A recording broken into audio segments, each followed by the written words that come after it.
looked this up before we got on. At least 10 trades, every trade deadline since 2017. So that's almost a decade where there's been activity. Now, not always super memorable activity, but there's been activity. And it feels like this year, the CBA may ruin the fun for all of us, Matt. Yeah, so I think it's like there will be deals, but they're not going to be. I'm not going to say they're not going to be earthquake moves, because I think it's possible you get one big one. And what I mean by that is you have these teams, and if it's like, okay, we can't trade with anybody that doesn't have a big enough salary slot to take this money. So they got to have a slot this big. So we need to involve multiple teams to get home on this deal.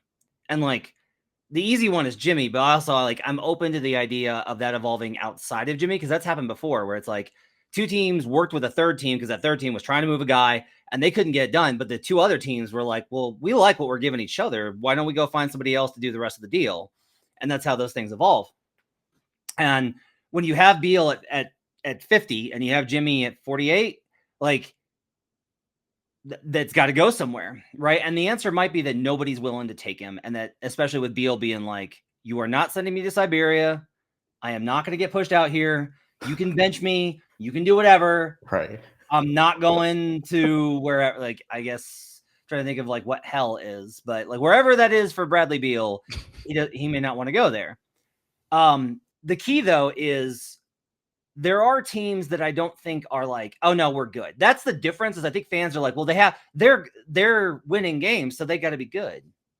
Like they're good. No, that's because teams are always either way more nervous when they have a good record or way more excited when they have a good record and are like, we're good, but what if? And so I always say this, the GMs act more out of opportunity than they do out of desperation. When it's like, you got to move this guy. They got to move him. Most teams are like, no, we actually don't. Like, it's fine. Like, we'll figure it out later. We'll either do a sign and trade or something else. And I think the Heat are going to try that. I don't think that's going to be the case with Miami because they're not dealing with a stable element. Like, it's fine to do that when it's like, we'll find a place for you later, sir. It's a different thing when you have that kind of nuclear radioactive element in your locker room. Yes. But what I do think is there's a difference that, like, I'm not going to sit here and be like, the Bucks are going to trade so-and-so. Do I think that the Bucks have had conversations about bigger deals than you would think? Yes. That's like the indication I've been giving people outside Milwaukee. It's not coming from inside Milwaukee. That's the impression that I get. Yeah.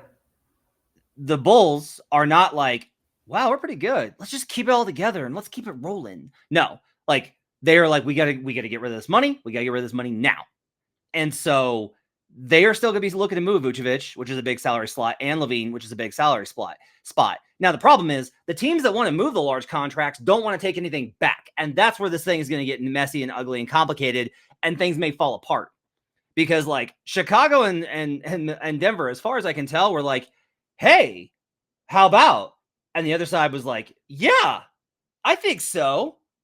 What if we do this? Yeah, that sounds good. And then the Nuggets were like, and you could take Zeke Naji. And the Bulls were like, have a nice day. And like, that was it, right? But as they return to those conversations, because if you have something where it's like, we like this guy and we're willing to give you this guy, then you can work it out as you figure it out, right? Yeah. And I do think that there are enough pieces in play that's something, and this is the possibility of there being something out of left field. The other thing to do as you're watching the trade, this is one of my favorite things about trade deadline stuff.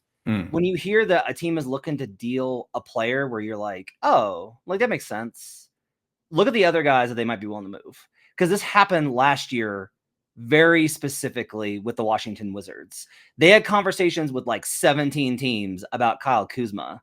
And then they flipped it around and were like, Daniel Gafford, whoop, out the door. Like that's how this goes. Similar thing with the Charlotte Hornets, where they had conversations about moving other guys. Miles Bridges, whoop, PJ Washington, out the door. Where it's like you work on one deal and that almost acts as like a feint for you to agree to terms on another deal later. So just some things to kind of keep in mind. Do I think that this trade deadline is going to be awesome with like 15 teams? No, because again, the second apron is a disaster.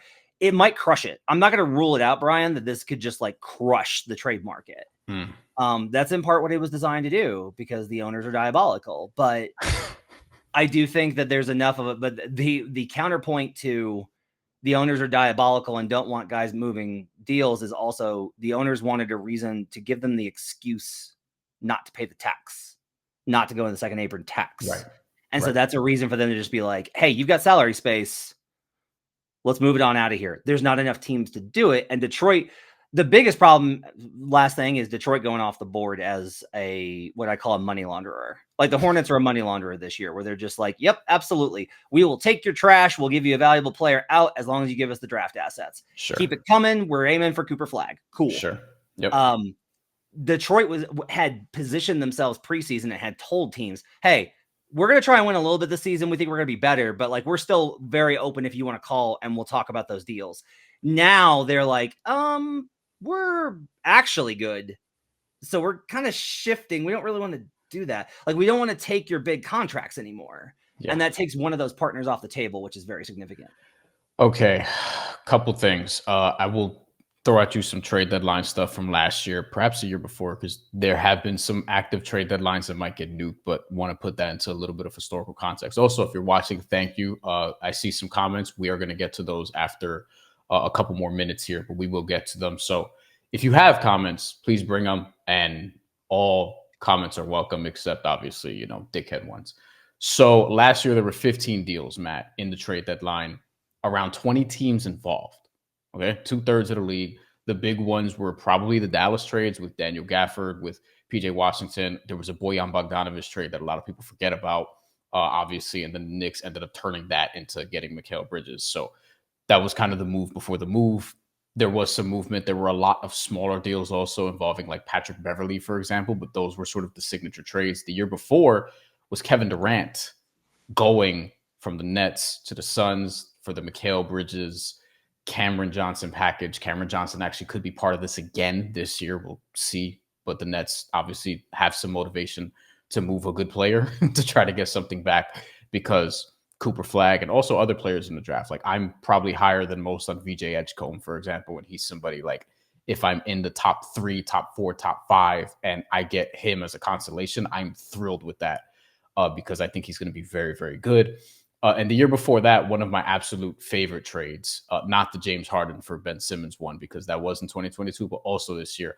I was at Basketball News, RIP. I was at Basketball News at the time.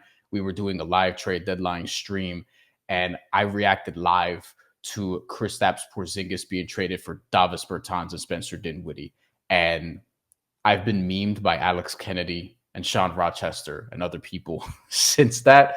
So you can go find that. But yeah, that was a trade that was right before the deadline actually ended. That absolutely stunned me. So sometimes you get trades like that. It also gives you an idea of what Porzingis was worth at the time.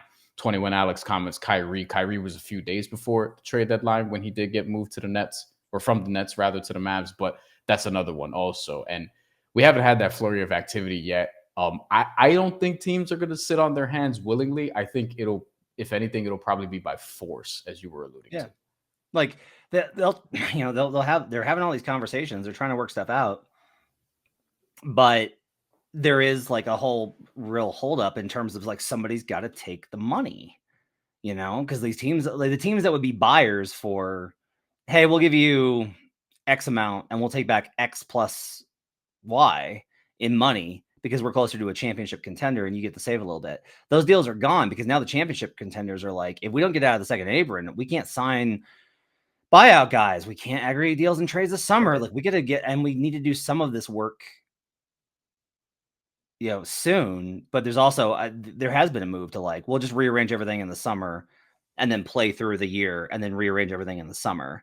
I don't know how you can look at the Mavericks last year and be like, we should just sit tight. I would just be like, no, man, like, we're in an era of parity. We're in an era where 7 seeds, 8 seeds, 5 seeds, 6 seeds have made the conference finals in the last 2 seasons. And that's continued to be a trend in that direction, is that there is upward mobility in this parity era for you to be able to make a real run to a conference finals or finals appearance And while those teams have not been successful in winning the title, as we continue to hold, if you're not a top 3 seed, you do not win the NBA title. All it takes is like the breaks going your way, one injury, and it's like it may not be fair to the fairest thing in the world, but nobody's going to take that banner away from you. So I would still be looking. And I will say there's teams out there. A good example of this is the Cleveland Cavaliers and the Oklahoma City Thunder. Both of those teams are active in trying to add another wing.